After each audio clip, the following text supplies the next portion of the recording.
Overnight, the world faced a sudden shutdown of all water and electricity.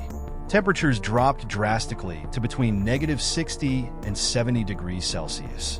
Sadly, over 90% of the world's population perished from freezing. After enduring weeks of extreme cold, those who survived found themselves trapped in their homes without water or electricity. With no food and no means to keep warm, everyone eventually succumbed to starvation. Zhang Yi is the only person who got ready for the end of the world and now lives comfortably. Let's rewind to how it began. In December 2050, a star explosion triggered an ice age on Earth. Zhang Yi worked at a supermarket warehouse, which allowed him to gather plenty of food. During the apocalypse, the girl Zhang Yi liked broke into his house with some neighbors and took all his food. She confessed that she tricked him into opening the door. On his deathbed, Zhang Yi swore that if he found her in hell, he would get his revenge. Somehow, Zhang Yi finds himself 1 month back in time before everything happened. Surprised, he vows not to be fooled by the girl anymore. He plans to seek revenge on those who wronged him and take pleasure in seeing his neighbors suffer. With only 1 month until extreme cold sets in, his top priority is to gather supplies and build a safe shelter to survive during the apocalypse.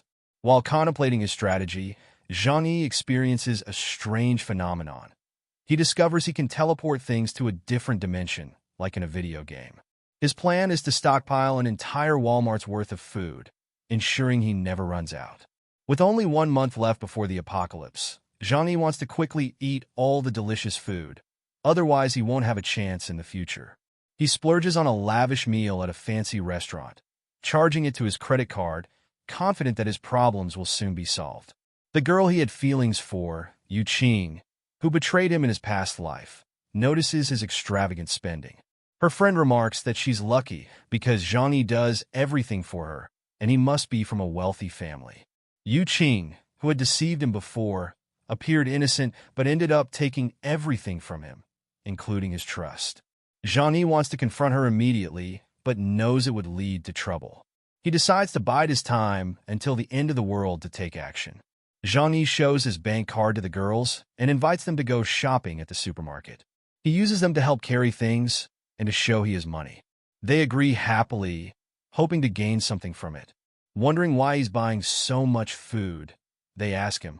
Zhang Yi responds, "You never know when an apocalypse might happen. It's good to be prepared." The two girls complain that he's not carrying anything and they're doing him a favor. Now, Zhang Yi owes them a fancy dinner. Inside, Zhang Yi laughs coldly, tells them he'll treat them well next month since he's been busy lately. At the building entrance, Aunt Lin, with her grandson, says, "You can't finish all of that alone. Why don't you split some of them with me?" After this, the 5-year-old grandson grabs a chocolate from his shopping cart. Zhang Yi takes it back, saying, "Sorry, I'll eat it all by myself." The child starts cursing at Zhang Yi. "I will slap you if you say another word." The kid starts crying immediately. Lin asks what he's doing, saying it's not right for an adult to fight with a child. She offers to buy the chocolate and transfer the money later, but Zhang Yi insists on receiving payment immediately.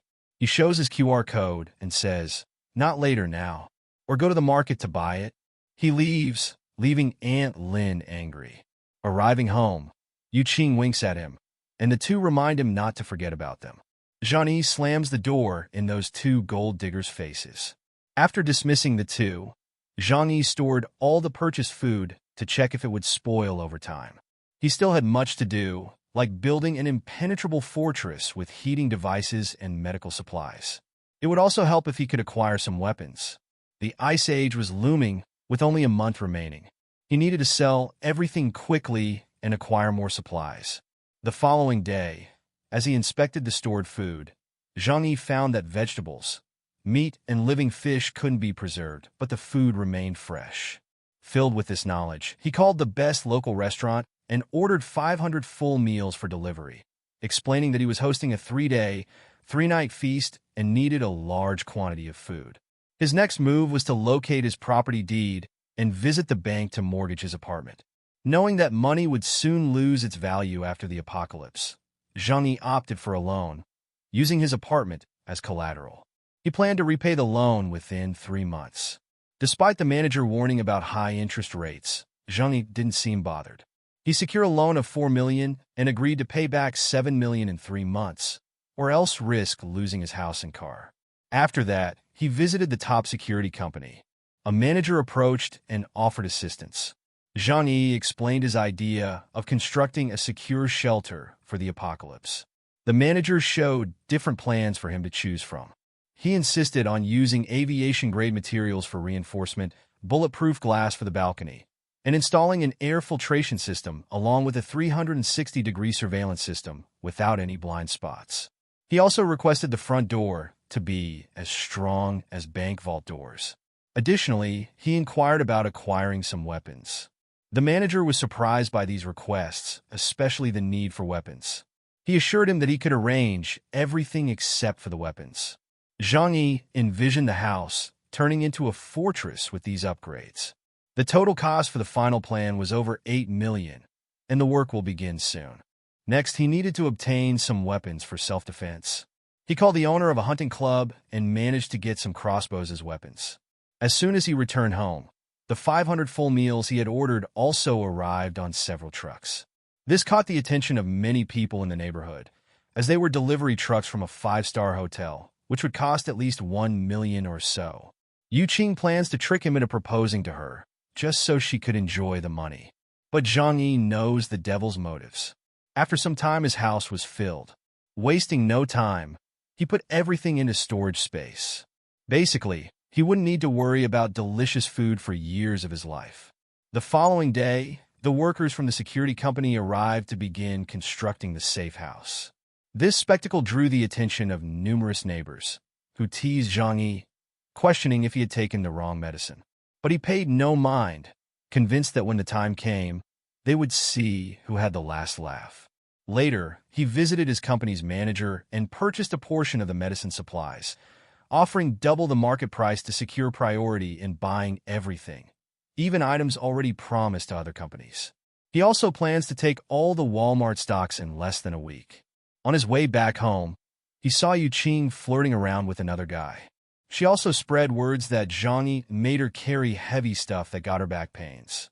His recent actions of stockpiling and renovation also caught the eye of Yu Qing, who inquired if something was about to happen. She mentioned she had been thinking about him a lot lately. However, Zhang Yi chose not to dignify Yu Qing's fake concern with a response, which left her irritated. Zhang Yi, who used to comply with all her requests, now ignored her, much to the amusement of her best friend. She remarked that if something significant were happening, the authorities would surely inform the public. Her plan was to charm the newly wealthy Zhang Yi for their mutual benefit. A week later, Zhang Yi obtained an expensive weapon. His emergency medicines have also been delivered to the hotel he was staying at. He received a message that his safe house construction has been completed. This project was successfully carried out with all the little details not left out, from the ventilation system to the bulletproof windows. The company also installed surveillance systems on every floor of the building. Zhang Yi was very pleased with the service and was told to pay all the money within 3 months. He agrees but coldly laughs inside that there's no way he'll pay all that money once the apocalypse descends. Now, only one last batch of supplies arrived, with several trucks of drinking water arriving successively. One of the delivery drivers was his Uncle Yu, who lives in his neighborhood. He seemed curious as to why his nephew ordered so many gallons of drinking water.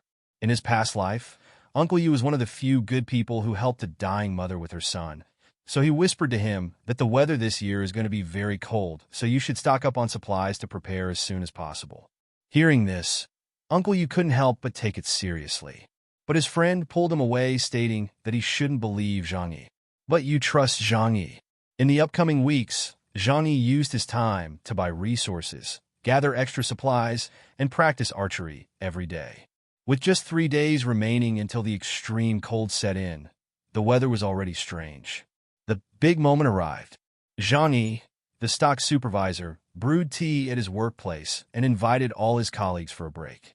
After they had finished their drinks, an hour later, everyone dozed off. With the surveillance cameras switched off, Zhang Yi took advantage of the opportunity to silently gather all the resources from the Walmart warehouse: fuel, food, and equipment. He quickly emptied the warehouse. Among the items, one box caught his attention. Cold-resistant equipment recently purchased by the company, capable of withstanding temperatures as low as -100 degrees.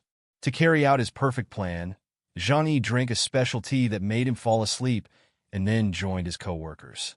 When he woke up 2 hours later, one of his employees told him that they were facing a problem. The warehouse had been robbed and everything was gone. Zhang Yi acted surprised, wondering aloud how all the warehouse items could have disappeared. The manager phoned him, asking about the stolen supplies. Knowing that the entire warehouse had been cleared out with no evidence left behind, and even the cameras hadn't caught anything, the manager immediately accused the supervisor of being involved in the theft.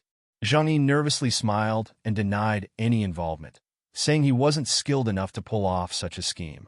Everyone was taken to the police station to give their statements, but no new information came up. How would they ever figure out that the warehouse had been teleported? After the questioning, the police officer warned everyone not to leave the city under any circumstances because each person was seen as a suspect. Zhang Yi, with a hint of spite, said he wouldn't even leave his house. The event on December 10th was big news in the city. People couldn't believe that tons of supplies had vanished without a trace in less than 3 hours. It was also the day heavy snowfall started falling from the sky. Zhang Yi felt this was the beginning of a cold apocalypse. 3 days later, while at home, a shockwave from a supernova explosion wreaked havoc on the whole planet. The temperature dropped rapidly overnight. Looking at the heavy snow through the window, Zhang Yi remarked that this time the result would be different. The people in the apartment owners group were feeling worried. It was the first time they had seen such heavy snowfall in the city. Zhang Yi noticed that many in the group were experiencing snow for the first and possibly the last time. In his previous experience, a heavy snowstorm lasted for 3 months, with temperatures dropping dangerously low.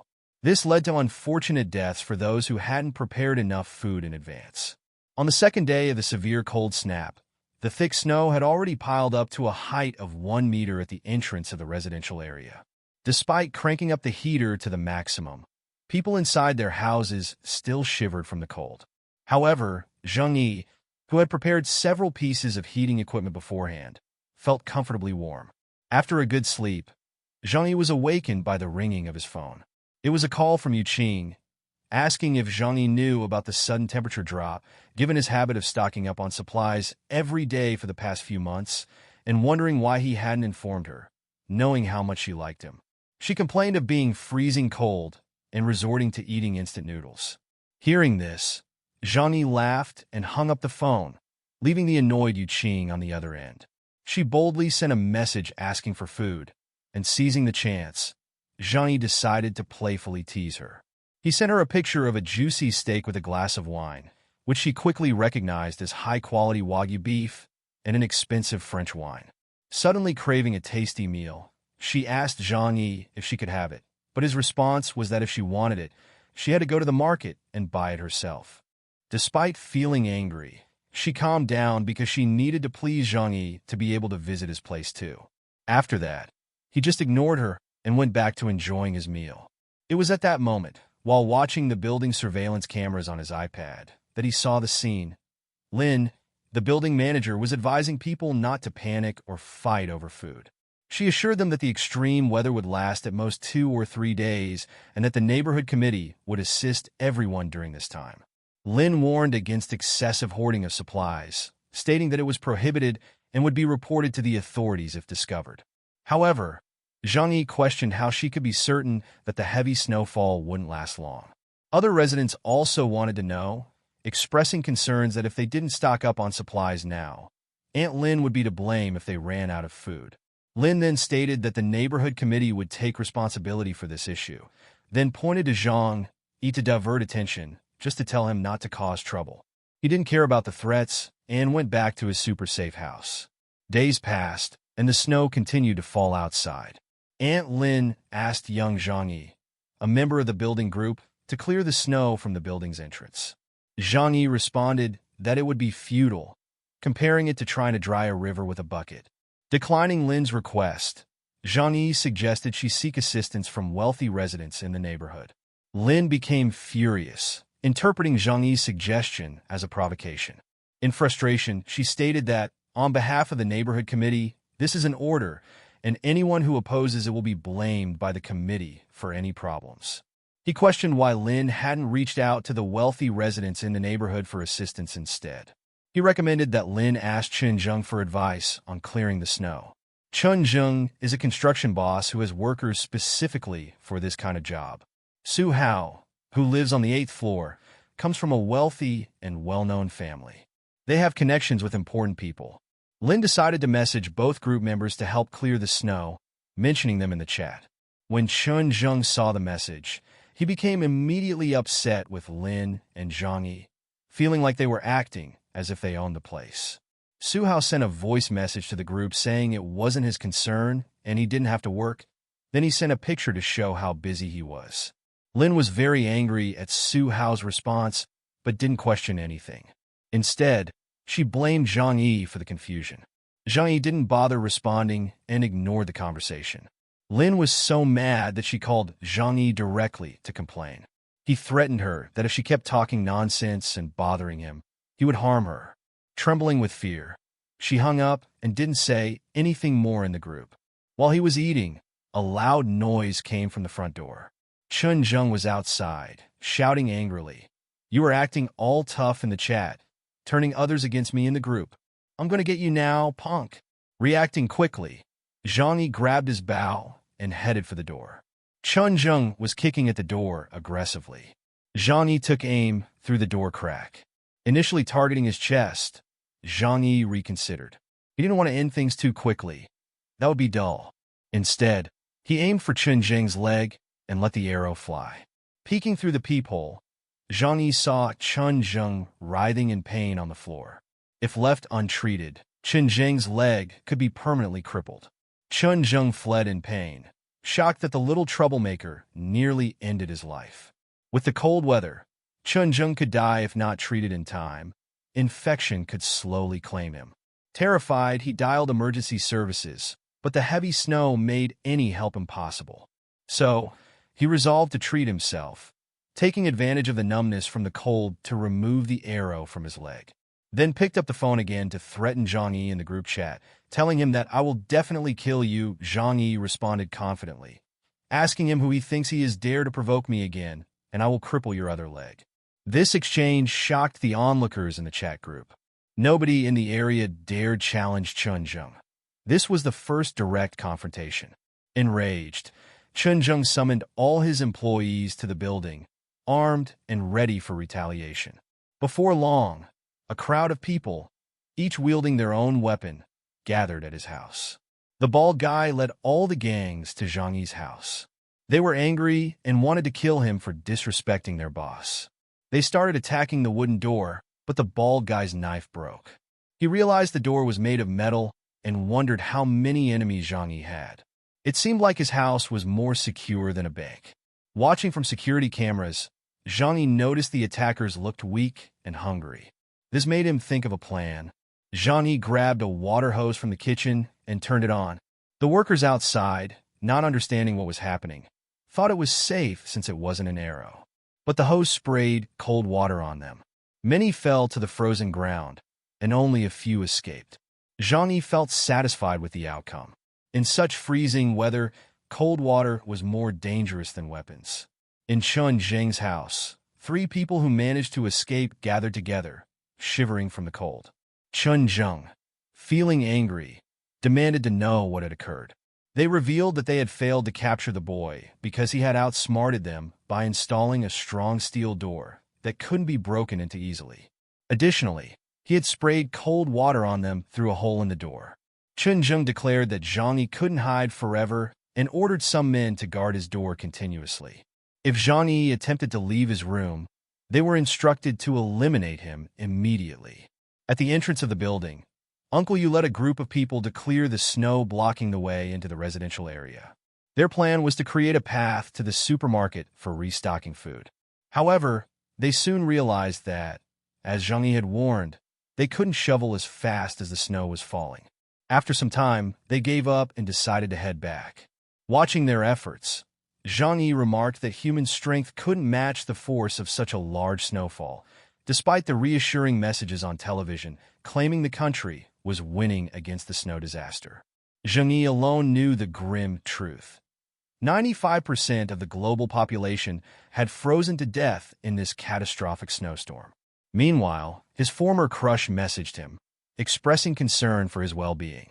Zhang Yi reassured her that he was fine, to which she responded that she was running out of food and reminded him that he had stocked up. "Share some with me," she requested, adding, "I'll treat you to dinner after the snow clears." Shortly after, Zhang Yi sent her a photo of a lobster, claiming it was already on the dinner table. Seeing this, she became annoyed, saying that's why he's still single, and decided that his chances with her were now over. Her best friend also seized the moment to message Zhang Yi, informing him that he had upset Yu Qing. In response, Zhang Yi dismissed the situation as insignificant drama. However, Yu Qing's best friend urged him to consider helping them and suggested that he might even win Yu Qing's affection in the process. "Isn't it worth a try?" she asked, emphasizing that the snow wouldn't last forever. Zhang Yi ignores the two little witches and simply responds with an "oh." This angers the friend even more. This loser has suddenly become so arrogant. Yu Qing gives up trying to understand why this loser's attitude changed so suddenly. They decide to approach another person with less money. Yu Qing contacts another person, Zhou Peng. He quickly arrives, bringing a large bag of supplies, claiming it's all the food he has. After taking the package, her friend slams the door in his face. From the little rat's expression, it's clear she doesn't even care. She's solely focused on getting revenge on Zhang Yi for ignoring her. 3 days went by, and the snow kept piling up. Zhang Yi was feasting on a chicken drumstick, while waiting for the real drama to begin. Suddenly, the electricity was cut off, plunging all the buildings into darkness. Before long, neighbors began coming out of their homes, asking each other if they had electricity. Now, with water and electricity cut off, the heaters no longer work. The cold became so intense that staying under blankets felt life-threatening. Zhang Yi finished his chicken, picked his teeth, and then proceeded to start up the generator he had either purchased or stolen. Neighborhood committee member Aunt Lin is shaking as she cuddles her grandson, never expecting the snowstorm to last this long. A message pops up in the group that only she has, claiming this is a global snowstorm that happens only once every 100,000 years. It suggests we might be facing a mass extinction, with several major cities already affected. The message urges everyone to stock up on more supplies. Aunt Lin is stunned by this revelation. She never imagined the snow disaster would be so severe. Later, she devises a plan to trick people into giving up their food before they find out about the crisis. Aunt Lin shares a message in the owner group, reassuring everyone not to worry. She explains that the current disaster causing water and power interruptions is temporary, and workers are working on fixing it. The authorities have issued a special order due to the unusual circumstances. The neighborhood committee will now oversee all property owners. Those who refuse to cooperate will face arrest and police questioning. Seeing this message, everyone becomes dissatisfied, especially Chen Zheng. Despite his influence, he knows he must obey police orders. Meanwhile, Lin continues in the group chat, informing everyone that due to the seriousness of the snowstorm, the neighborhood committee has decided to collect supplies from each owner and distribute them equally to everyone to help overcome this crisis. Upon reading this, Zhang Yi remembers that she did the same thing in the past and stole food from all the residents. Lin made a mistake by privately messaging Zhang Yi, saying, "My nephew, you work in the warehouse. I saw you last time buying 3 truckloads of stuff. You must have stocked up a lot of food. It's your turn to do your part." Zhang Yi, angry, immediately replied with an audio message. "That's great, Auntie Lin. If you collect more supplies, remember to give me some." Hearing this audio made Lin almost have a heart attack from anger. How could he have ruined everything so quickly? But realizing that she and her grandson are in dire condition and depend on Zhang, she calms down and responds kindly. "This is an order from the organization. You have to obey. After the snow passes, I will report your good deeds to the organization." If Zhang Yi hadn't died the last time in his life, he would have believed her. So he responds while picking his teeth, "And I'm not lying. I have nothing to eat at home, and I'm hungry. How about you send me some instant noodles, please? Upon hearing this, Lin couldn't hold back and replied to Zhang Yi, refusing to surrender your supplies is the same as going against the organization. I will definitely report you all. Zhang Yi dismissed her and said she was nothing. This made Lin so nervous that she slammed her phone against the wall, furious with Zhang Yi after not getting any advantage. Lin focused on the other owners. If she could deceive some of them, it would be enough. 2 days later, following Lin's deceitful actions, several owners sent their supplies to the old lady's house. Witnessing this, Zhang Yi thought that everyone was foolish for trusting someone in this post-apocalyptic world. After so much time, the whole world must be in turmoil with not enough food available. People could only wait to starve or hunt for food. Many owners began tagging Lin in the chat, asking about the supplies that were supposed to be distributed equally. Many of us have no food at home. I want food or I'll eat you, Lin. The crooked trustee responded to the demands, mocking, "You idiots, these supplies were obtained through my hard work. Why should I give them away?" In the midst of this, her phone rang, and upon seeing it was Chun Zheng, she began to sweat nervously. Chun Zheng coldly questioned Lin about the situation, accusing her of tricking everyone into sending their supplies to her house. Lin feigned innocence, attributing the arrangement to the community committee and claiming she was merely fulfilling her duty. Chun Zheng seized upon this opportunity, revealing that 10 of them are waiting for her to distribute the supplies. Hearing this, Lin tried to argue, saying, "These supplies have not been sorted yet. Some owners have not yet handed in their supplies, so we cannot start distributing them yet." Chun Zheng, accompanied by his starving companions, stormed her house. There is no more law in this chaos, and he smacks the old lady in the face. Today he will be the justice. Meanwhile, Zhang Yi observed everything on the surveillance cameras, calmly munching on a sausage. He got the idea to record the commotion at Lin's house and share it in the building's group chat. Seeing that they were taking all the food and leaving nothing behind, she tried to stop Chun Zheng. "Some of the supplies here were the ones I personally stocked, and we need them to survive. How will she and her grandson make it?" Chun Zheng didn't care and kicked the old lady. Shocked, the grandson grabbed a knife to defend his grandmother and ended up stabbing someone in the booty. In pain, the person kicked the boy in the chest while others laughed. Chun Zheng showed no concern and even said that this is what the two deserve for deceiving us. "We are just delivering justice." In the group chat for residents, everyone was watching and enjoying it. When Zhang Yi read the messages, he remarked that those people didn't understand the seriousness of the situation. Today, Chun Zheng invaded old lady Lin's house. Tomorrow, he may invade yours. But since all of this is none of his business, he says he doesn't care. Later, Lin reached out in the group chat asking for help. She desperately needed hemostatic drugs, anti-shock drugs, and antibiotics for her grandson who had been injured by Chun Zheng. Dr. Zhou needed the medications urgently for the boy's surgery. Upon hearing this, Zhang Yi's eyes widened. Dr. Zhou was a kind doctor in his past life. Lin pleaded for medicine, promising gratitude to anyone who could provide it. However, the residents only responded with laughter. No one was willing to believe or offer assistance. Seeing this, Zhang Yi couldn't help but think it was karma. The snowstorm outside lasted for more than a week, freezing almost everything in its path, covering the entire ground floor. Many people have heard from the news that this was a global snowstorm that occurs once every 100,000 years. The entire world was almost buried in the snowstorm, especially in some northern cities. The temperature dropped to -100 degrees Celsius. Unfortunately, many residents who attempted to flee to the south ended up freezing to death along the way. In the residents group, Lin once again pleaded for assistance. "My dear grandson has been hungry for 2 days. He's just a child. Are you going to sit there and watch him die?" Moved by her plea, the residents began selling packs of instant noodles for $1,000 each, with Lin offering to cover the costs. Su Zhao offers to buy at $2,000 each. Zhang Yi, as always watching everything, found it amusing. People don't understand the apocalypse in front of them. He remarked, "Soon, they'll realize they can't eat money."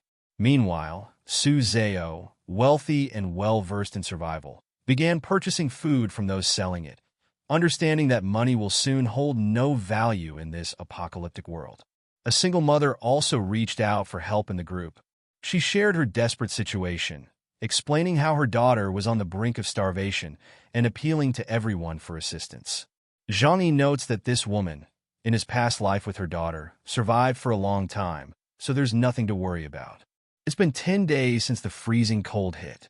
Zhang Yi, as usual, was at home enjoying the warmth and plenty of food on the table. When the phone rang, he glanced at the caller ID and chuckled. He answered the video call, noticing his friends looked thinner, and joked about their eating habits. The sight of the chicken made them both drool instantly, and they questioned why he still had so much food despite the cold, noticing he was sweating. Zhang Yi mockingly mentioned he has a fireplace at home, explaining it kept him warm, even joking about wanting to go for a run outside for fresh air. Yu Qing, drooling over Zhang Yi, saying he's amazing, asked to take a bath inside with him, expressing her longing for him. Without hesitation, he declined the offer and teased them about their discomfort. This angered the girls instantly. "Don't push it. We're freezing and hungry, and you're not helping, yet you gossip," Zhang Yi replied, asking if they still saw him as a loser.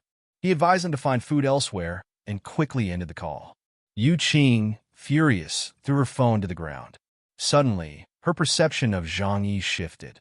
Her loser wasn't a loser anymore. Her best friend still praised Zhang Yi. "This guy is awesome. It's her loss for not enjoying the stuff at his place. Right now he's better than the rich boys they used to hang out with."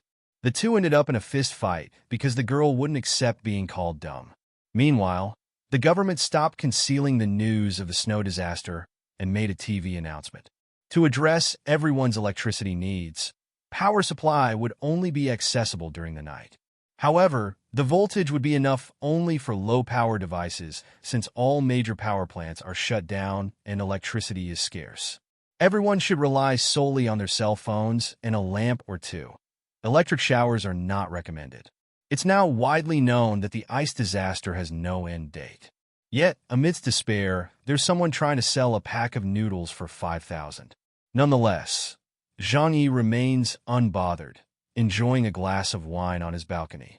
After a 10-minute argument without harming their friendship, Yu Qing and her friend decided they needed to end Zhang Yi's life and take over his house. However, they knew they couldn't do it alone. Yu Qing picked up the phone and called Zhou Peng, telling a story about how Zhang Yi wanted to smash her at his place just because he had food.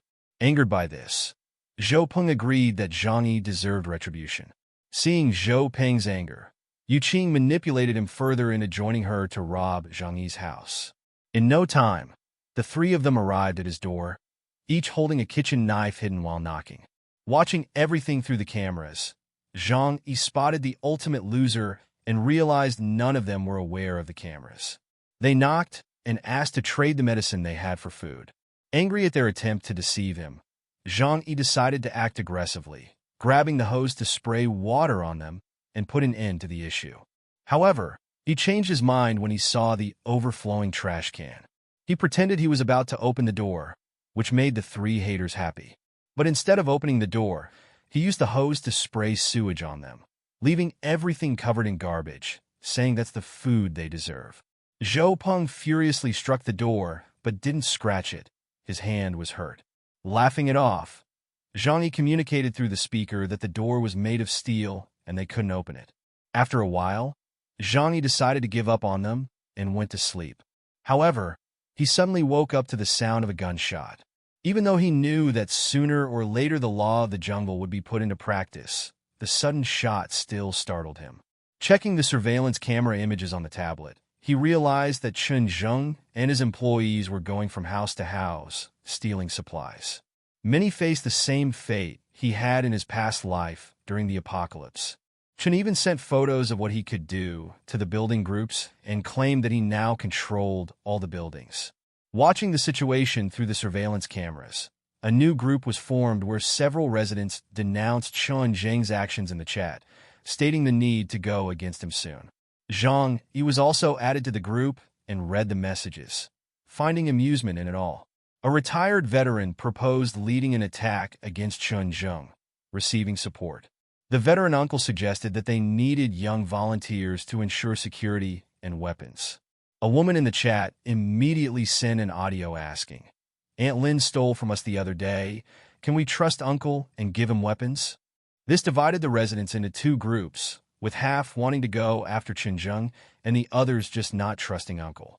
Zhang Yi watched the discussion in the group chat while enjoying delicious meals sometimes and observing through the cameras as Xinjiang stole more and more houses. Zhang Yi decided he should do something to take this guy down. The next morning, a resident who didn't want to help the veteran asked for assistance in the residents' group. His door was being forced open, and he became the next victim. It didn't take long before he was pulled out, and the inevitable occurred. Yu Qing and her friend felt scared and nervous. They realized they needed a plan to avoid being the next targets. Their idea was to inform on Zhang Yi by spreading the news that he had a stockpile of supplies. Their goal was to gather everyone to unite and take over his house. They added him to the new group so he would know, but Zhang Yi didn't seem bothered. When they argued that he should join forces with them to protect themselves from Xinjiang, Zhang Yi simply stated that it's every man for himself and he doesn't care about anyone. He then left the group chat. This change in Zhang Yi's attitude shocked Yu Qing and the others. How could this guy, who was so passive just 3 months ago, now be so resolute? They began discussing how to break into Zhang Yi's house and steal his supplies. One of the guys claimed he could pick any kind of lock. They decided to try breaking the lock and placed umbrellas so they wouldn't get showered with garbage again. Zhang Yi, monitoring the surveillance cameras, activated the high-voltage defense system, which electrocuted the clever boy, causing instant death. Witnessing this, Zhang Yi felt no remorse for eliminating them. The man wearing glasses pointed angrily at the door, calling Zhang Yi a damn bastard and ordering him to leave his room immediately. Zhang Yi just laughed in response, grabbed his crossbow, and aimed it through the door, hitting the left arm of the man with glasses. The other two rushed to help the injured man, but were also struck by arrows. What a bunch of losers. Yu Qing and the others quickly fled back to their room. The three who were hit by the arrows lay on the ground, groaning in pain. They realized the arrows were rusty, meaning without antibiotics, their lives were in danger. One of the girls slapped Yu Qing and blamed her for the situation. She didn't mention that Zhang Yi had crossbows at home, arguing she didn't know since last time he only sprayed water and garbage. Zhou Peng, always the loser, defended Yu Qing. Meanwhile, the smart guy remembered that the priority was to tend to the wounds. They called, and Dr. Zhou came to check the wounds of the injured people. Surprised, she explained that with the wounds so deep and without professional equipment, they have no chance of survival. Furthermore, she cannot pull out the arrows. It will cause infections, and without antibiotics, it's certain death. The girl, who is a relative of one of the injured individuals, cries at the news and says that Zhang Yi is very cruel and did it on purpose. Until now, Dr. Zhou didn't know who Zhang Yi was. Before leaving, Dr. Zhou tells them to get medicine soon. If they remove the arrows now, it's over for them. The guy with glasses at this point must have gone crazy and said Zhang Yi must get the medicine for them. Yu Qing, thinking for once in her life, remembers that Zhang Yi suddenly changed a lot and started stocking up a lot of stuff at home. She tells the others that Zhang Yi does have medicine because she saw him stocking it before. Furthermore, no one here harmed him. They just wanted to rob his house. But since they failed and only they got hurt, it's his fault. From the corner, the doctor was just listening to these losers talking nonsense. The other girl blames Yu Qing for everything and makes her find a way to persuade Zhang Yi to provide medicine for everyone. This time, even the loser, who usually doesn't agree, realizes that without the medicine, he would also die. The new plan is to call him, and surprisingly, he answers easily. Yu Qing is crying on the phone, explaining that the boys are dying and pleading for his help. Zhang Yi, however, questions why he should assist, believing that people like them should die sooner. The sister of the crazy guy intervenes, asserting that it's Zhang Yi's responsibility to aid them because they will be needed in the future to confront Xinjiang. Meanwhile, Zhang Yi casually prepares a fresh steak. He admits to Yu Qing that he deliberately shot them with rusty arrows, ensuring their demise. To add insult to injury, he refuses to help, but offers Yuqing a place to stay with him instead. At that moment, the bitch takes the phone back and agrees to Zhang Yi's offer. Her friend asks Zhang Yi to join as well, but he sarcastically replied that Yuqing is the only one he loves. He even urged Yuqing to cut ties with the other people who were holding them back. Yuqing happily agreed, stating that Zhang Yi had the final say. She did as he said. She immediately started running, leaving her friend behind. Her best friend tried to stop her, but she got pissed off and let go of her hand. The other lady angrily slapped her and called her a bitch who caused them so much pain. And now she's trying to run away? Zhou Peng was hurt by his crush's actions.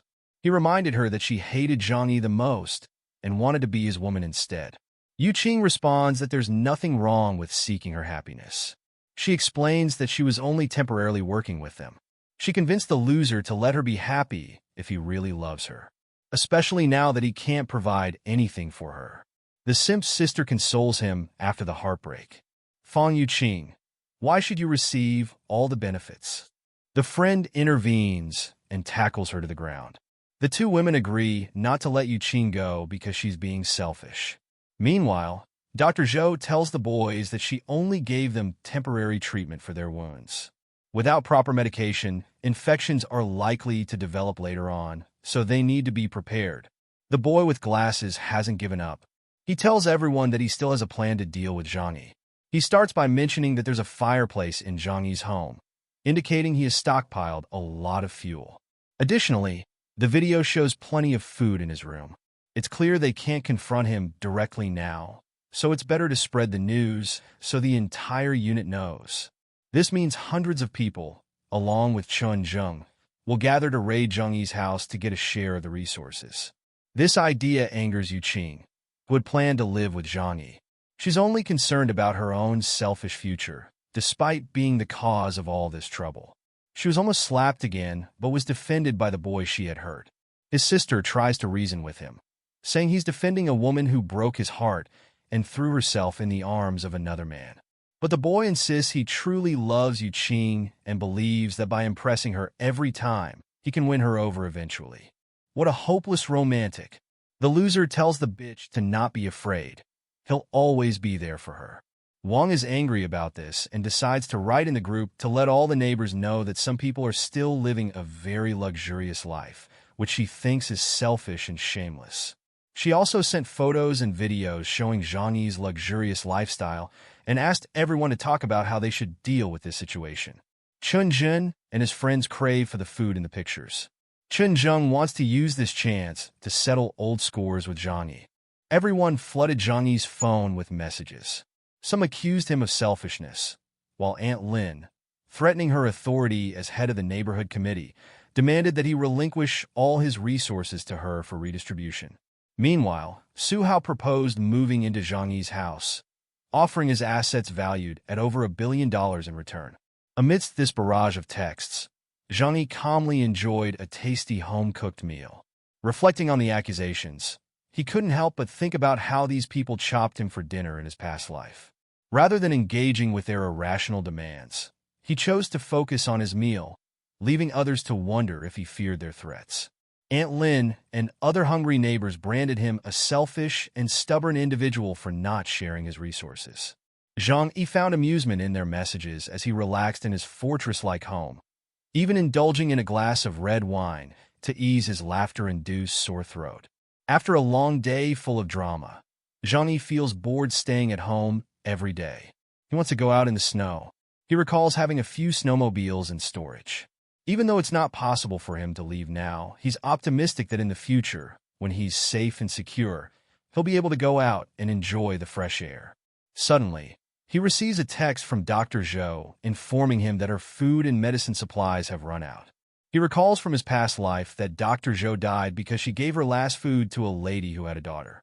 Zhang Yi is thinking about letting her take care of him, but he's concerned that if she's too smart, she might betray him more easily. Right now, his biggest fear is death. Even though he thinks about taking her, he still chooses to check if she's loyal. He tells her she needs to offer him something valuable in return. Dr. Zhou, who's never begged before, feels like she has no other option. Zhang Yi promises her food and medicine, but asks for a favor in return. He wants her to keep an eye on their neighbors who might attack him soon and inform him immediately. Whether she agrees or not, her best hope for survival lies with Zhang Yi. Dr. Zhou agrees to his request, which gets our boy really excited. People in the group chat are still angry with Zhang Yi because he's ignoring their threatening messages. Chunzheng texts everyone, saying he won't attack anyone for now. Their main focus is dealing with Zhang Yi, who likely has more supplies than everyone else combined. Chunzheng wants half of the supplies once they succeed, and the boy with glasses supports this, urging everyone to unite against Zhang Yi. Dr. Zhou and Uncle Yu quickly decide to let Zhang Yi know what's going on. Zhou mentioned they watched the video and got really upset. Everyone in the neighborhood is getting ready to head to Zhang Yi's house. Zhang Yi warns Zhou to steer clear of the gathering as he prepares to confront them. The furious crowd, armed to the teeth, is ready to finally take down Zhang Yi. They surround his door, pounding it with a mighty force similar to Thor's hammer. Zhang Yi, observing from his security camera feed, happily notes how Chunzheng and Sunshi are leading their followers to their doom. He triggers a high-voltage security system, zapping some of the people to their demise. This leaves the remaining residents trembling in fear. The fleeing attackers inform Chunzheng of their losses, prompting him to aim his gun at one of them, demanding to know where they are running to. The boy wearing glasses keeps on insulting Zhang Yi without taking any fighting action like the others. He assures everyone not to worry, promising warmth and plenty of food once they break through his door. He mentions enduring cold and hunger for over a month, emphasizing that their fight will be worthwhile even if it leads to their death. His words inspire more people to start banging on Zhang Yi's door with heavy weapons. Inside the room, Zhang listens to the noise while sipping his wine. Then he starts playing music on his large speakers. This only infuriates his enemies outside even more, until they grow tired of trying to break his door. They can't fathom why Zhang Yi's door is so unbreakable. One person, with remarkable insight, examines the door and announces that it's a security door from a bank vault. "Oh no! Is there no way to open it?" Another person exclaimed. The genius continues, explaining that this high-security door cannot be blown open, not even with a bomb. Without the correct key or being an expert lockpicker, there's no chance of getting through. While the person was still speaking, Zhang Yi swiftly shot an arrow, hitting the person in the throat. Seeing this sudden violence, bystanders began to panic, scrambling for safety. Using his arrows, Zhang Yi defies the laws of physics, targeting and killing people who weren't even directly in front of his door. After confirming that Zhang Yi's door is made of unbreakable metal, a woman suggests breaking his wall. This false hope excites everyone. They waste no time and start breaking the walls around the door. The boy with glasses is thrilled because he wants to defeat Zhang Yi so badly. As the guy with the hammer hits the wall, his hand hurts because it's a hard surface. It turns out the wall is reinforced with metal. Others struggle to accept this truth. They try different sides of the wall, but it's all reinforced with steel. Inside the room, Zhang Yi laughs at his enemy's desperation. He's confident that even bullets can't penetrate his wall. People outside started wondering why someone would construct such a peculiar house. Some recalled seeing him renovating, but they never imagined it would end up like this. The boy with glasses angrily concluded that Zhang Yi must have known about the snowstorm, but chose to keep it secret. He branded him a despicable villain who only cared about himself. "What's the use of living alone?" he exclaimed, echoing the sentiments of others who cursed Zhang and wishing him bad luck. However, Chunzheng intervened, urging everyone not to lose hope. Despite the reinforced walls, there were still the ceiling and the floor as potential points of entry. Organizing two groups, Chunzheng assigned them the task of breaking through the floor and ceiling. While watching, Zhang Yi said, "Chunzheng is very clever, but unfortunately, I'm not foolish." Before long, both groups realized that there was steel both in the ceiling and on the floor. This wasted effort only increased hunger among the people, causing them to view each other as potential food. Some started feeling overheated due to excessive work. The boy with glasses became paranoid, unsure of what to do next. As if that weren't enough, another person suggested trying the balcony, given its large sliding glass door. The boys quickly acted upon this suggestion, while Zhang Yi observed from his own glass door. As they began to break the glass, Zhang Yi ignited his low-budget bomb and threw it at them, using I don't know what kind of physics. He finds pleasure in watching their struggle.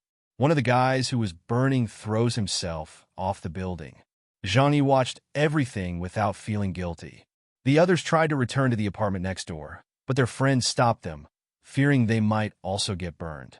They started pushing them away, causing some to fall off the planks. Those who managed to stay didn't waste the chance to get a bit of warmth. Later on, the other residents came back to Zhang Yi's balcony, standing outside the glass and pleading for food. But Zhang Yi didn't show any compassion. Instead, he decided to aggravate them by flaunting warm pasta, making their mouths water. He even placed the pasta on a table right before them. With his cold attitude, Zhang Yi announced that whoever delivers Chun Zheng's head will earn a week of free noodles. Upon hearing this, all eyes turned eagerly toward Chun Zheng in the neighboring apartment. Chun Zheng was puzzled over what Zhang Yi had said to them. Even those who had been behind him began to regard him differently after reading the group message offering a week's worth of food for Chun Zheng's demise. Fearing for his life, Chun Zheng made the decision to flee. Two men resolved to chase after him, but before they could draw near, Chun Zheng struck first, killing them both. One of Chun Zheng's associates noticed and informed him that he had been stabbed. Upon returning to their quarters, Chun Zheng called Dr. Zhou to come and tend to his wound. When Dr. Zhou arrived and began treating him, she mentioned that her services wouldn't be free. Chun Zheng suggested she join them for a meal, but upon seeing the food, she refused, preferring to go hungry. Chun Zheng emphasized the importance of having a doctor in today's world and assured Dr. Zhou that he wouldn't harm her and started touching. Dr. Zhou slaps away his filthy hand and questions his motives. Later, Chun Zheng and his team began to plan their next move. His followers were at a breaking point after trying so hard to capture Zhang Yi but failed. After listening to the conversation, Dr. Zhou got up. When asked where she was going, she said she needed the bathroom. Using this chance, she messaged Zhang Yi that his enemies planned to move next door. It didn't take long before Chun Zheng and his group took over the neighboring room. The occupants thought they had fled, but they were soon caught in the corridor and taken out by Chun Zheng's men. Chun Zheng was pleased because it was their only remaining food for them, while Dr. Zhou was filled with panic. Inside Wang Min's house, the boy with glasses and his friend are in bad shape. Their injuries are getting worse due to infection. They're crying out for help, but Wang Min says she can't assist them right now.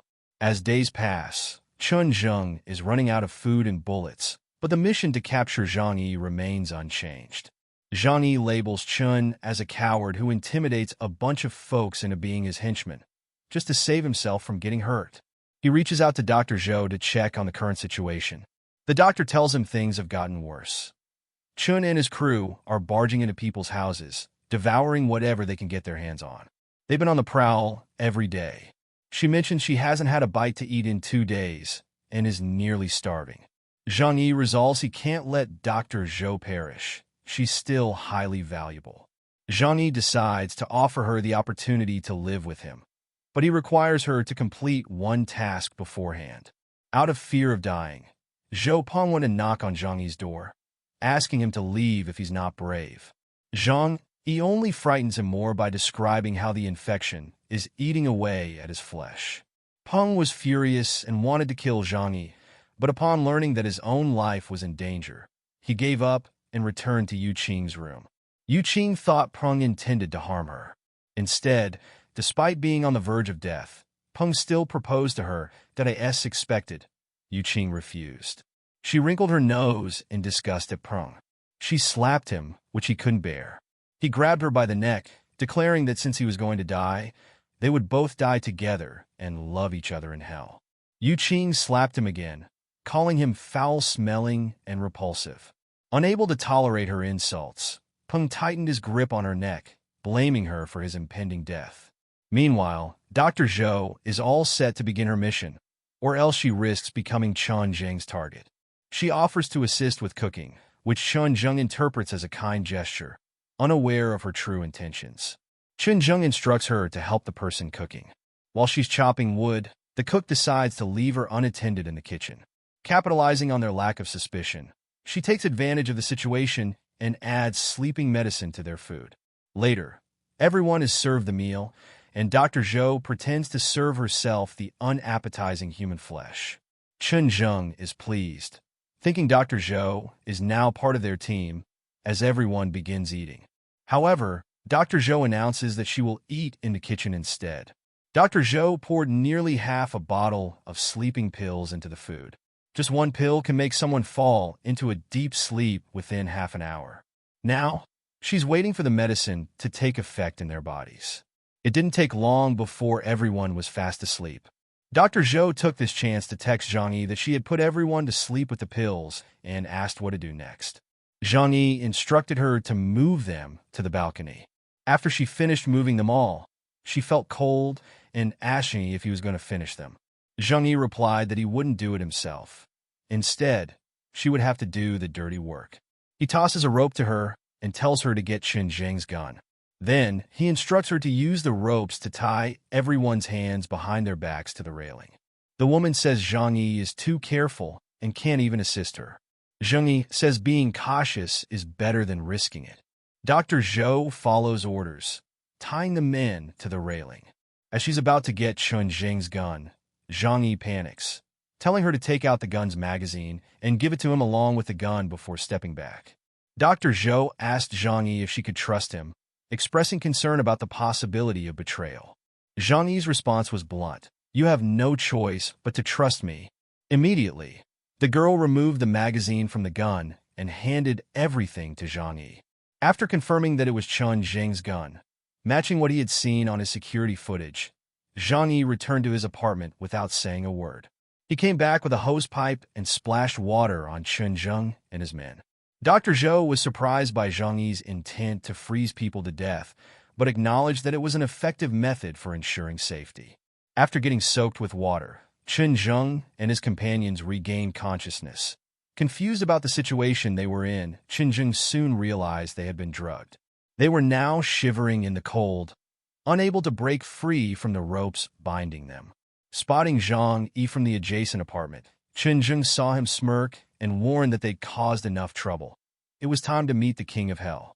Zhang Yi then doused them with more water before flashing an evil grin. Instantly, Chen Zheng succumbed to the freezing temperature and perished. At this moment, Zhang Yi tells the lady that she has passed the test, and she can now join him in his apartment. Dr. Zhou felt relieved about this and said she would be there soon. Without wasting any time, Dr. Zhou quickly reached the door. Zhang Yi didn't find any dangerous items. With his gun aimed at the door, he instructs Dr. Zhou to enter. She panicked upon noticing the gun pointed at her. As she stepped inside, she felt relieved by the warm temperature in Zhang Yi's room. It had been a long time since she had felt such warmth. Sneaking up behind her, Zhang Yi reminds her of some important matters she had forgotten. To prove she poses no threat, she asks what she should do. After a while, she finds herself fully naked in front of Zhang Yi. Pleased with what he sees, Zhang Yi tells her to go take a shower. He also informs her that he has chosen some outfits for her. After Zhou finishes her bath, she thanks Zhang Yi for the dress. Zhang Yi invites her to sit on the couch and then explains that he let her stay because she's important to him. However, he warns her that she must follow all his orders. He adds that if he catches her plotting against him, he won't hesitate to end her life. Zhou realizes Zhang Yi is a cold-blooded guy. Zhang Yi informs her that she'll be staying in the guest bedroom, which is under surveillance with cameras placed throughout the house. The room and the main door are made of the same material, and she can only enter or leave during specific times set by him. Zhou agrees to listen to him. While touching her hair and envying her beauty, Zhang Yi tells the lady that he's going to tell her a secret, therefore she must listen carefully. Zhou is curious. Zhang Yi tells Dr. Zhou that keeping secrets is crucial for building a cooperative relationship. He trusts her enough to share his secret because he believes she won't leak it, especially after witnessing how he dealt with those who wanted him dead. Zhou assures him that she understands. He continues by mentioning that she knows about gamma-ray bursts caused by supernova explosions, which are the primary cause of this snow disaster. However, from his understanding, Radiation can not only alter the weather, but also affect human bodies, granting them extraordinary abilities. At least, that's what happened to him. He suddenly summons a loaf of bread and reveals that his superpower is accessing an independent space. Zhou is amazed. Zhang Yi gives her the bread and tells her that the resources in the house are just a small portion of what he has. Most of his supplies are stored elsewhere. If he dies, those supplies will disappear with him. Zhou couldn't believe there were actually people with superpowers. Zhang Yi tells her to eat. She didn't waste any time and ate hungrily, adding a glass of water. Zhang Yi takes this opportunity to tell her that he doesn't fully trust her, so she should handle household chores without needing to be told. Zhang Yi explains that it's the maid's duty to exchange labor and food for payment. He then asks what else she can offer him. Understanding his implication, she begins undressing and replies, "I understand, master." They start fondling on the couch, but Zhang Yi is impatient and moves her to the bed, where they did everything. The next day, Zhou is still sleeping. Zhang Yi realizes he must have gone overboard with her last night. He wakes her up to eat something.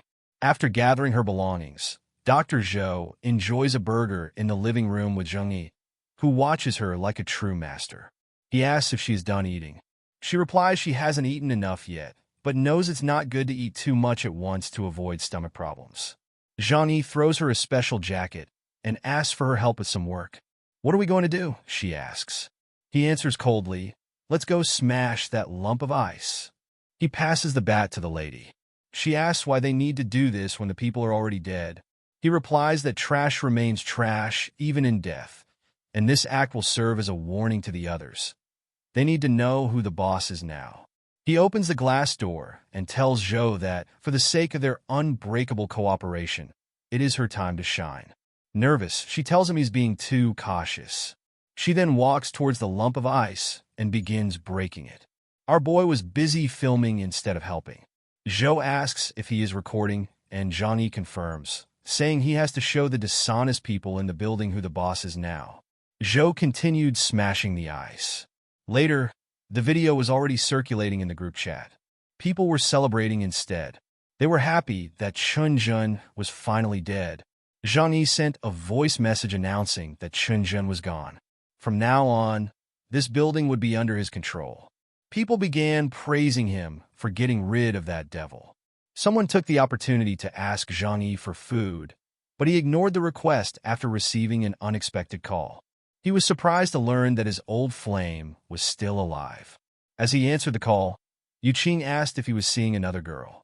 She then told him that since Chun Jun was now dead, she could come to Zhang Yi's apartment to stay with him, as he had promised her a lavish lifestyle fit for a slay queen. She added that Zhang Yi was not allowed to be with other women. He belonged to her, and everything about him belonged to her. Zhang Yi replied coldly, "You're not dead yet?" The girl misunderstood his intentions, thinking that Zhang Yi had taken in Dr. Zhou because he thought she was dead. She told him that she was still alive and that she was the one who loved him the most. Dr. Zhou meant nothing. He must kick her out of the house so they could be together forever. The other two girls were furious as they listened to her talk. They interrupted her call and started fighting while Zhang Yi could hear everything on the other end.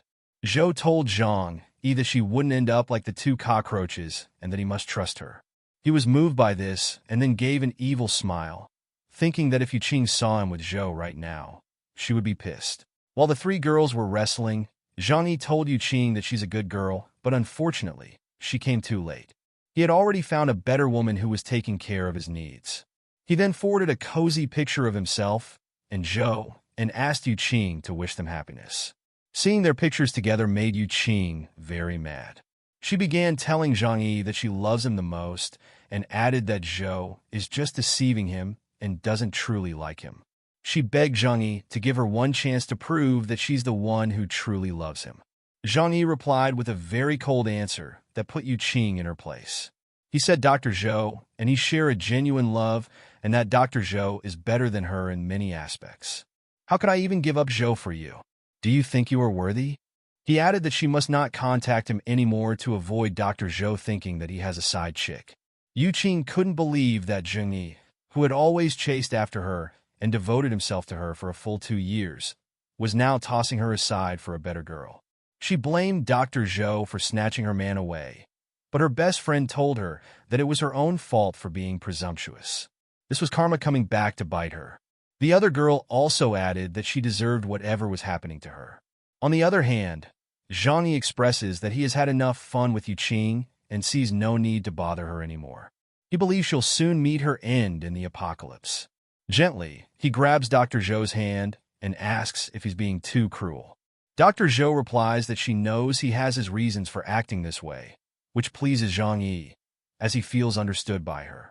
Later, Dr. Zhou serves Zhang Yi a delicious lunch. Zhang Yi tells her to dig in first, since she was the one who cooked. In the committee group, Lin begins threatening people, saying that the snowstorm is almost over and that from now on, everyone better listen to her, or she'll line them up and shoot them. Zhang Yi is still surprised that Lin is alive, as she was Chun Zheng's first victim. While eating, Dr. Zhou wonders if Zhang Yi told her to eat first because he thought she might poison the food. Zhou explains that when she visited Lin, she pitied her and gave her some supplies. Zhang Yi stares at her in disappointment. Zhou tries to explain that she did that because she thought the storm wouldn't last, but now that she understands the situation better, she won't act recklessly again. Zhang Yi, after thinking, tells her that Lin survived this long due to the supplies she gave her.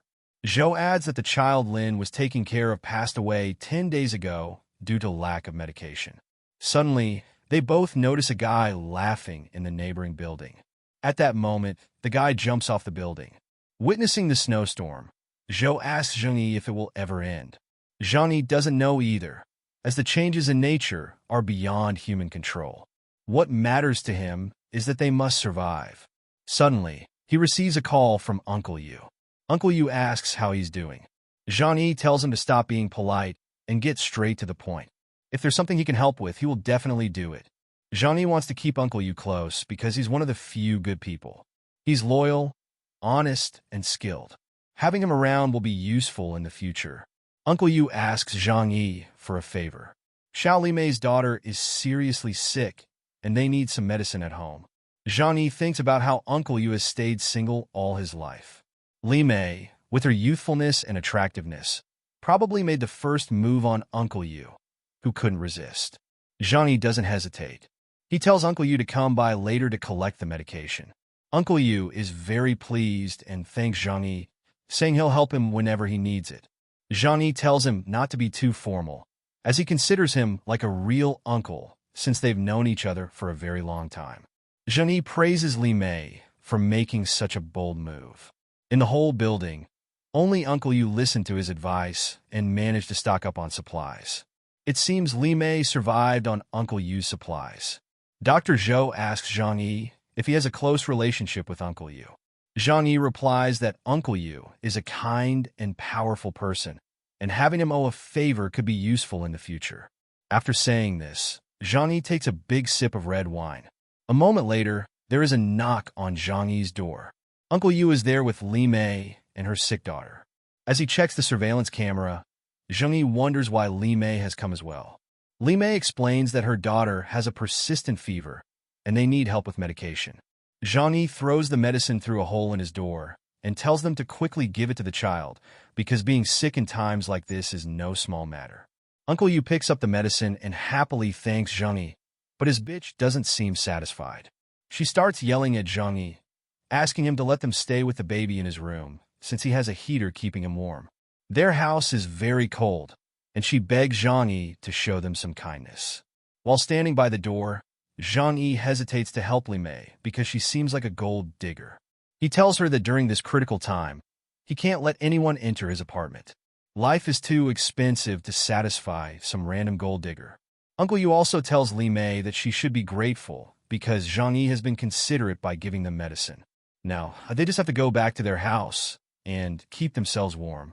The lady starts yelling at Uncle Yu, claiming he knows nothing about the baby's suffering in the cold. Li Mei was not ready to let go of this golden opportunity. She asked Zhang Yi to help them for the sake of her child, and even mentioned Uncle Yu's name to persuade him. Zhang Yi didn't fall for the bitch's words. He told her that everyone in the building wanted to get rid of him and take over his house. He then addressed Uncle Yu, hoping he would understand why he couldn't help her.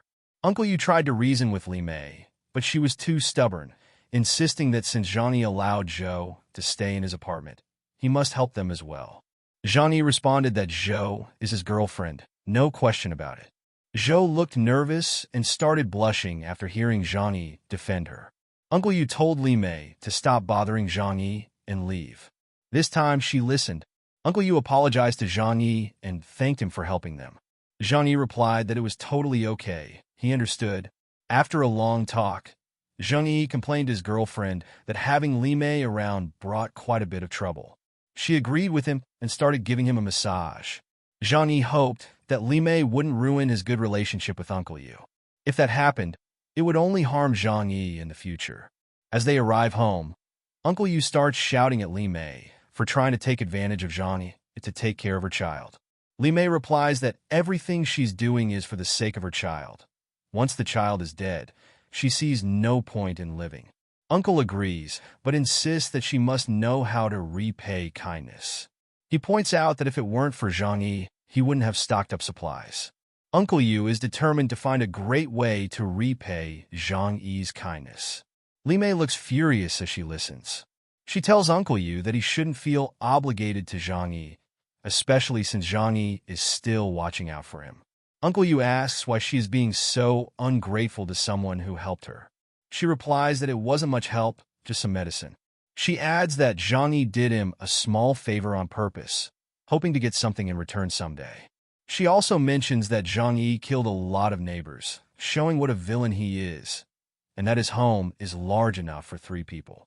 While listening to the woman, Uncle Yu boiled with anger and yelled, "Enough!" He warned her never to talk about such nonsense again, calling her ungrateful. Li Mei apologized, claiming she was just looking out for Uncle Yu's well-being, and warned him to be extra cautious. The discussion ended with Uncle Yu deciding to sleep in the living room because he couldn't share a bed with someone he considered an ungrateful gold digger. Li Mei was determined not to give up.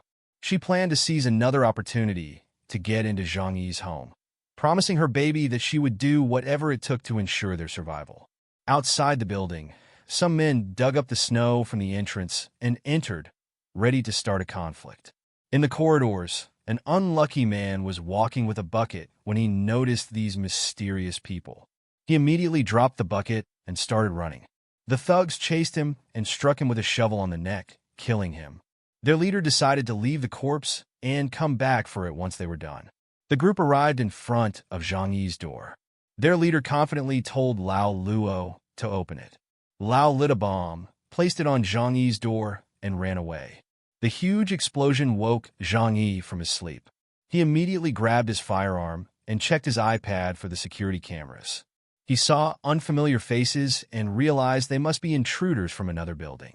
Noticing their weapons, steel bars, axes, and more, he concluded that these people must be workers renting from the enterprise in the building next door.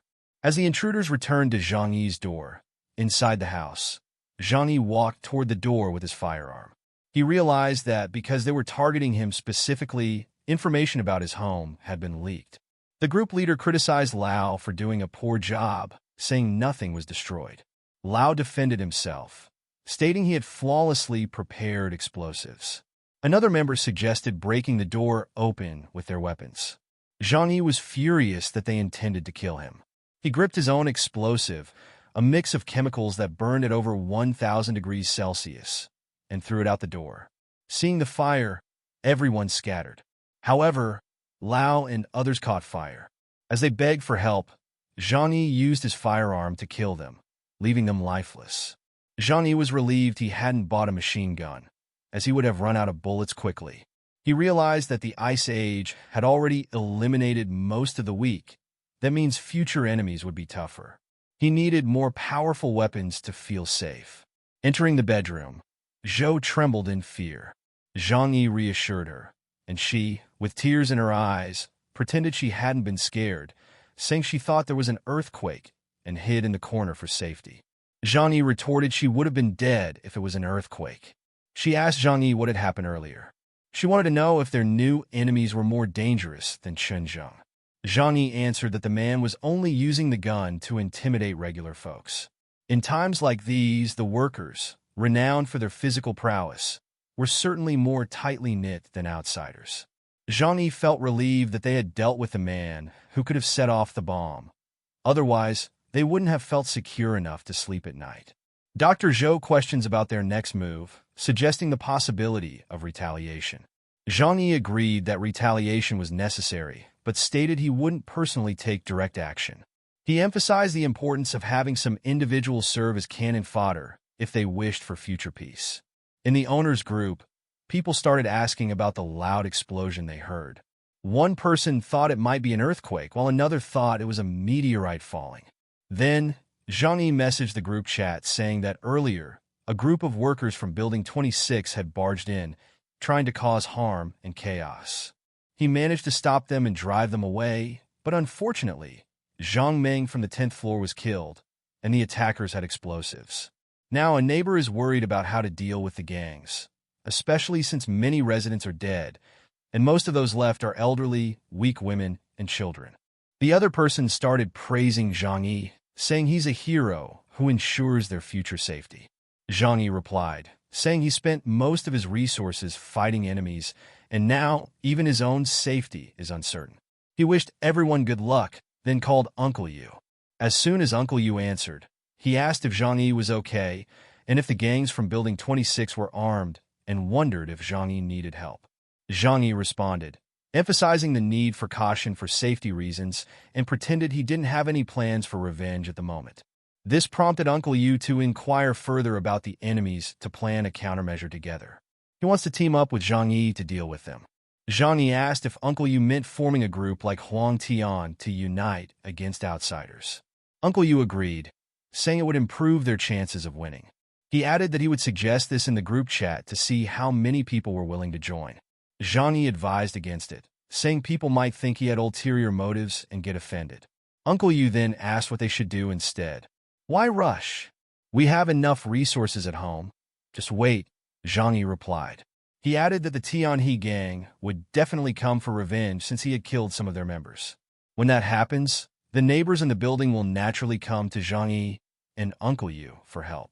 After hearing this, Uncle Yu praised Zhang Yi for his sharp analysis of the situation. After the call, Zhang Yi told Zhou he had something to ask her. Feeling scared, told Zhang Yi to go ahead and ask.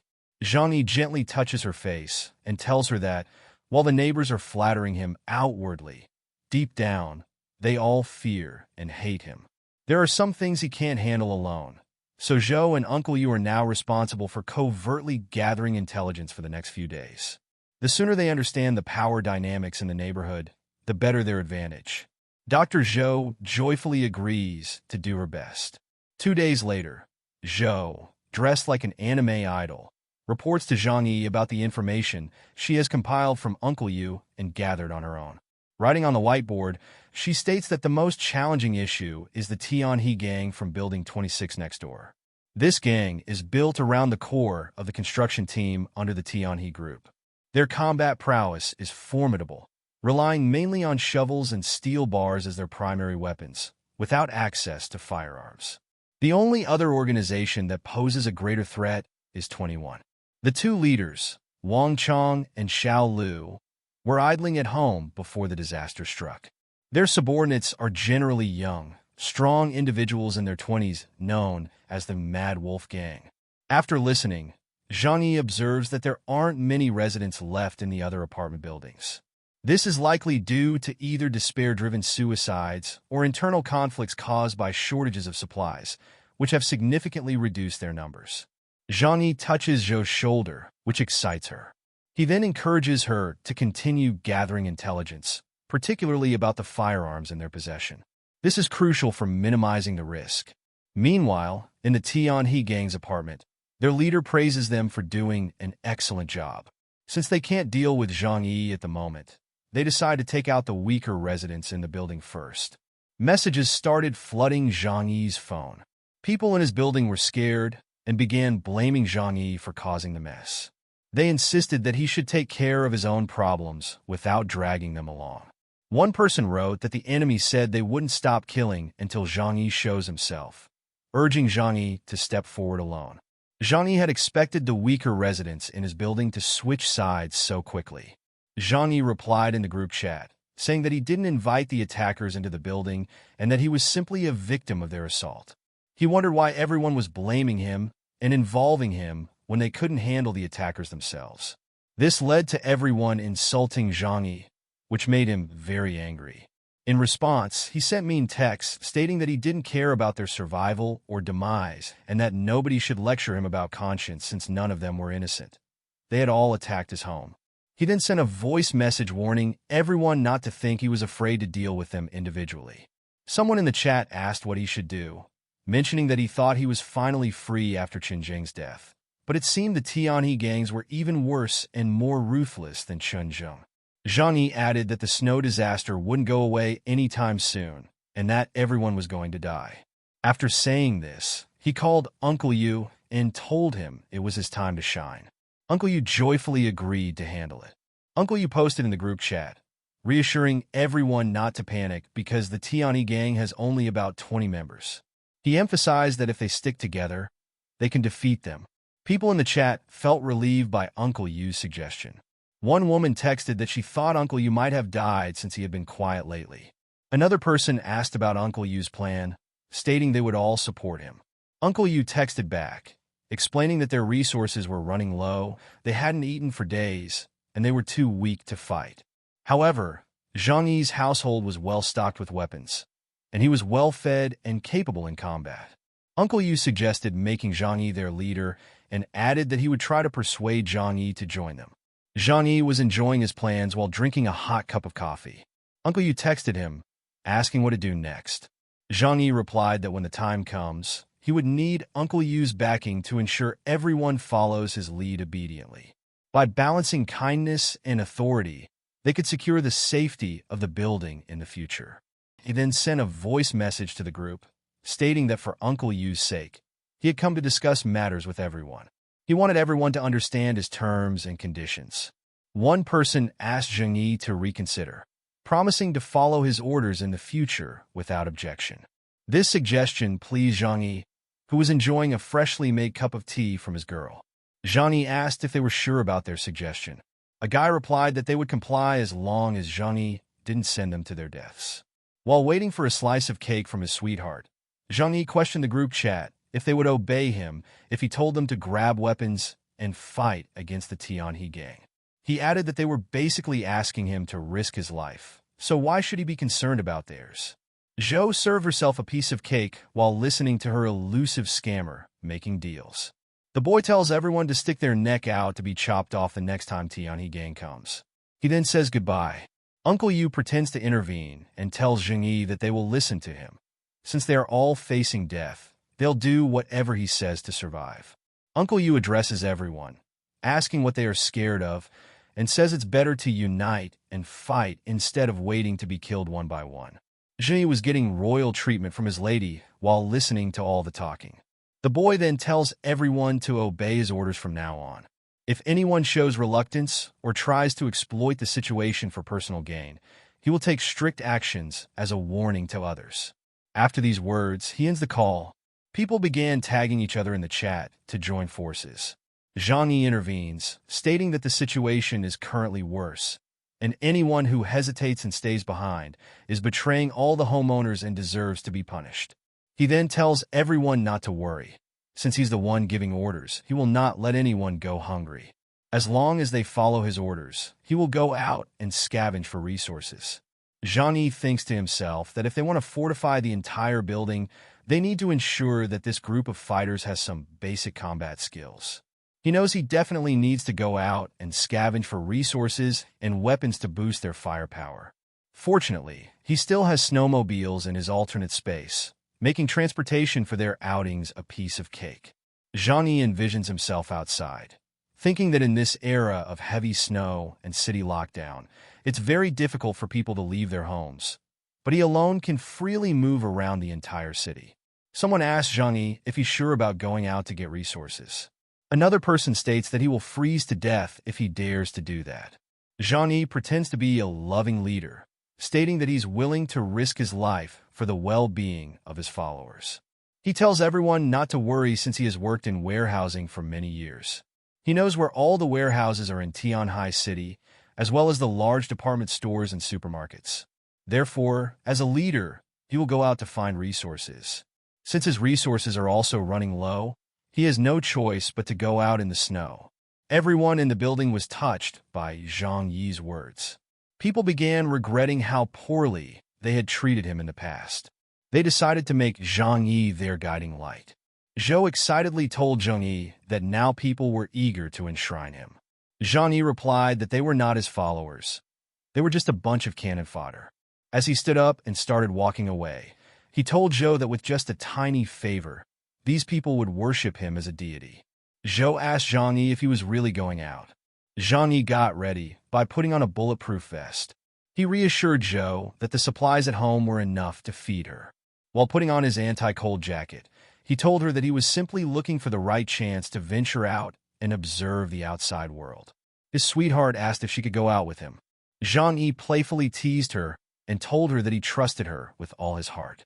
He told her to rest and wait for his return.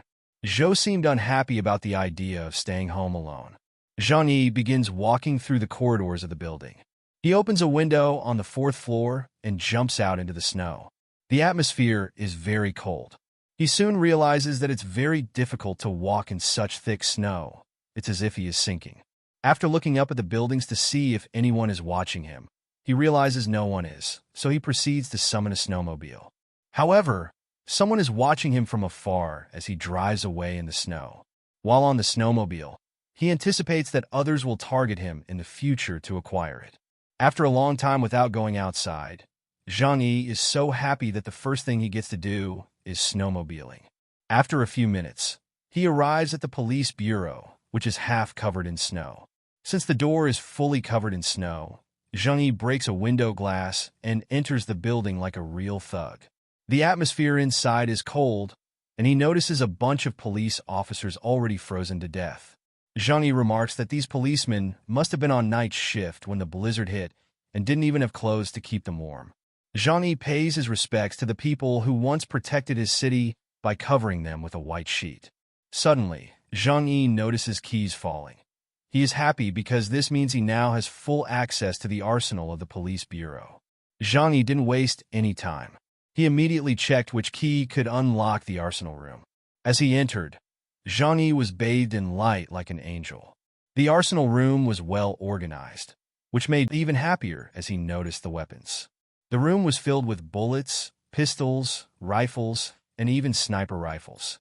While testing out a huge rifle, Zhang Yi praised himself, noting that since his rebirth, his mentality had become more stable, and his accuracy had greatly improved.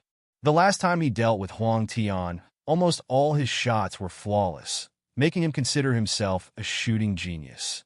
Without wasting any time, he began teleporting all the weapons into his private space. He believed that with such weapons, he could create a formidable team. Next, it was time to get some food for his followers. He decided to drive far from the city center to find food, since the supermarkets near residential areas were already stripped bare. He arrived at the rooftop of a mall and saw the glass roof. He decided to break in. He noted that luxury brands he couldn't afford before had now become worthless because of the Ice Age.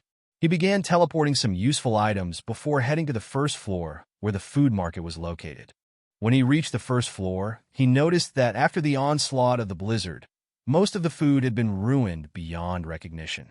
While packing the food, he felt sickened, saying he wouldn't eat it even if it were free, but he's taking it to give to the people he's trying to help. After packing, Zhang Yi hopped on his snowmobile loaded with resources and headed out. Meanwhile, the Tianhe gang observed him from their building. The gang leader suggested that if they could take Zhang Yi's snowmobile, they could scavenge for food. Another member corrected him, calling it an electric sledge. The leader dismissed the correction, emphasizing the need to get it from Zhang Yi. As Zhang Yi reached his destination, people watched from their windows. Uncle Yu, visibly excited, marveled at the amount of resources Zhang Yi had brought. Zhang Yi explained how hard it was to find supplies outside, having checked nearby supermarkets and malls with little success. Everyone was waiting for Zhang Yi in the corridor, with his sweetheart next to him and a gun in his hand. Zhang Yi told everyone that he had put tremendous effort into procuring the supplies he got for them. Zhou then proceeded to remove the food from the bags. Seeing the vegetables and meat, everyone started celebrating, chanting, "Long live Zhang Yi," and calling him their great hero. Some even wanted him to consider them as his little brothers. Zhang Yi opened his mouth and began addressing everyone, saying, "These food supplies will be distributed fairly, but I, Zhang Yi, won't tolerate laziness. Eating these food supplies means taking up arms to fight against the enemy." While he was talking, a group of armed thugs appeared behind him in the snow, demanding that he hand over all the food. This is the end of Chapter 50. While you're waiting for my next video, comment your favorite manhwa from 2024 to 2025. I'll pick the best ones and make a video about them. Don't forget to like the video.